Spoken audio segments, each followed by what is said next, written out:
Day 1 of World Cup wrapped up.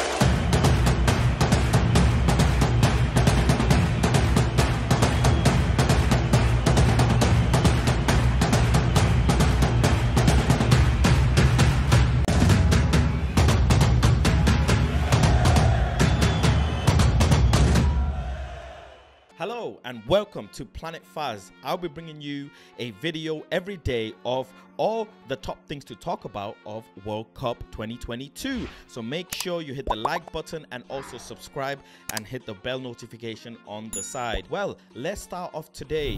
What a day today was. Day 1 of World Cup Qatar. To start off with, the ceremony. I don't really know. In my humble opinion, it was a 2 out of 10. The best thing about the ceremony was Morgan Freeman and the other gentlemen who were having a dialogue, and that was kind of touching. Other than that, the ceremony was absolutely poor. There was not one song that I'll remember. There was no vibe. There was no vibrance. And for me, there was just no soul in that ceremony. I mean, considering all the World Cups that we have seen over the years, do you really think you'll remember this World Cup as the one to pick something out of? I don't think so. I think going forward, I'm just going to forget about that World Cup ceremony that I've just witnessed. But moving on to the first game of World Cup 22, Qatar versus Ecuador. I mean, that game was plain and simple boring. Let's be honest. Ecuador carried that game. Big up to the Ecuador side. To start off with, here's a video of the Qatar team warming up. Assim, é impossível, ô Luiz Felipe Freitas. Isso. Tá treinando, Cazé, pra fazer o mosh pit, que é quando você pula no palco do show, né? Olha lá. Juninho, que aquecimento trabalho, é bola aérea, é trabalho de força, já é tipo de... I mean, I have never seen a warm-up like this in my entire life, and I have been to a lot of games. If you go and check out my channel, you will see I go to every single Manchester United game, so make sure you go check that out as well. Carrying on with the Qatar team, I mean, this warm-up, either they're living in 2052 or never mind, let's just move forward. Going into the game, Qatar started off somewhat confident, you could say, and Ecuador maybe trying to find their feet because, let's be honest, they are away miles and miles, thousands of miles away. The stadium is technically filled with Qataris as well, but the Ecuadorians came out in big numbers. Soon as Ecuador got comfortable in that game, you saw the difference in quality. I mean, to start off with, they tried to make Akram Afif sound like the Qatari Mohamed Salah or the Qatari Kevin De Bruyne in midfield. I tell you what, he was far from it. I don't know on what stats basis they said that this player was supposed to be one of the best players in Asia and one to look out for. There was nothing to look out for. He himself was looking for the ball in the pitch. I saw him at one point being in the centre-back position trying to get a few touches on the ball.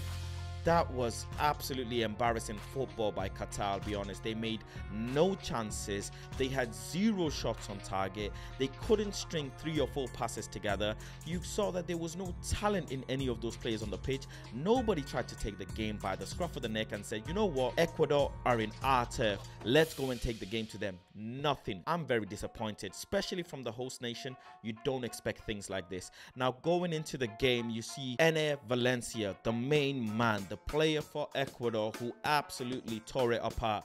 One thing, I'm upset that he didn't get his hat-trick. He deserved his hat-trick today for sure, and I hope he's okay as well. You saw he went off before the 90th minute simply because he hyperextended his knee. I hope he's okay because that's a player I do want to see in the World Cup do well. He got 2 goals already. He got his brace in day 1. Who do you think will be the top scorer of this World Cup? Comment down below and let me know as well. But carrying on with Ener Valencia, he is the top scorer for Ecuador in a World Cup competition. I mean, that is a big achievement for himself. He's a former Premier League player who now plays for Fenerbahce in the Turkish league and also doing well in that league. I think he scored 15 goals this season for Fenerbahce as well. So he's definitely cold up front. You saw that header, proper striker goal. You saw that penalty as well. Ice in his veins, man. This guy is serious for Ecuador. Also moving on, you see Moise Caicedo from the Premier League, Brighton side, doing well today. he showed signs that he's a top-class player. You saw him numerous times in that game trying to find passes together, being physical, winning the ball back. Off the ball, Ecuador side were really good as well. I mean, that just only goes to show the levels of the players. A lot of the Ecuador players actually play really high in the world of football. They play in really respectable leagues, with no disrespect to the Qatari side, but the Qatari starting 11, all of them play in the Qatari league. Not one player actually plays out of the Qatari league and plays in a top 5, top 6, top 10 leagues in the world, and that's no disrespect to the Qatari side. One of the funniest things that I saw today on Twitter was a comparison of the Qatari manager to my own manager, Erik ten Hag.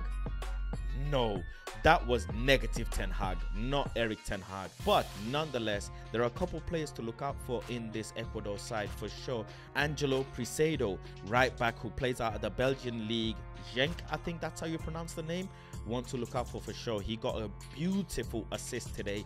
Very solid player. You see his presence on the pitch as a fullback, up and down on that right hand side, and that assist was just delicious. Man, I want to see a player like that in Manchester United.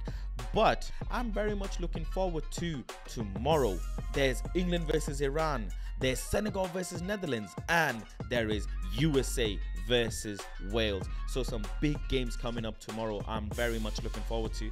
Unofficially, you could say the World Cup starts tomorrow. Well, anyways, you let me know in the comment section what you thought of the ceremony, and also what did you think of that scoreline. Qatar 0, Ecuador 2.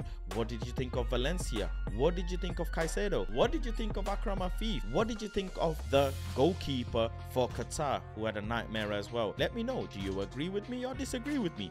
Do you think I've been too harsh or too lenient? Anyways, I will bring you another video tomorrow and a live stream as well. There'll be daily live streams of all the games from the first game right up to the last game. So make sure you like and subscribe to the channel. Hit the bell icon on the side as well so you get notified when I upload. Peace.